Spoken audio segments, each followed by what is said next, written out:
श्री जी ने अपनी चुनरी दी और ठाकुर जी ने अपनी कारी कमरी वहां में बांध दी, और ऊपर से ठाकुर जी वह गड्ढा में चिल्ला के करें बाबा बाबा शब्द सुनते ही सूरदास जी के तो रोंगटे खड़े है गए।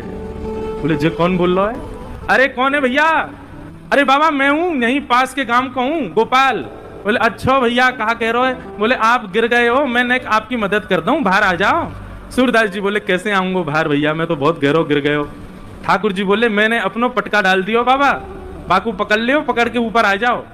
सूरदास जी ढूंढने लगे, तभी हाथ में पटका आयो। सूरदास जी ने जैसे ही वो पटका पकड़ो, कारी कमरी पकड़ी और ऊपर चढ़ने लगे, तो नासिका के पास जाते वह कारी कमरी में थे ठाकुर जी के श्री अंग की सुगंध, जो आज सवेरे सवेरे श्रृंगार के दर्शन में श्रीनाथ जी में जो इत्र प्राप्त भयो, वहां की सुगंधी और कारी कमरी की सुगंधी एक सी है। सूरदास जी बोले जे सुगंधी तो सुबह सुबह गुसाई जी ने दही मोहे श्रृंगार के बाद, ये पटका में तो कैसे आ रही है? सूरदास जी के मन में संशय नहीं आया कि कोई और होगा, तुरंत विश्वास प्रकट हो गया श्याम सुंदर ही है।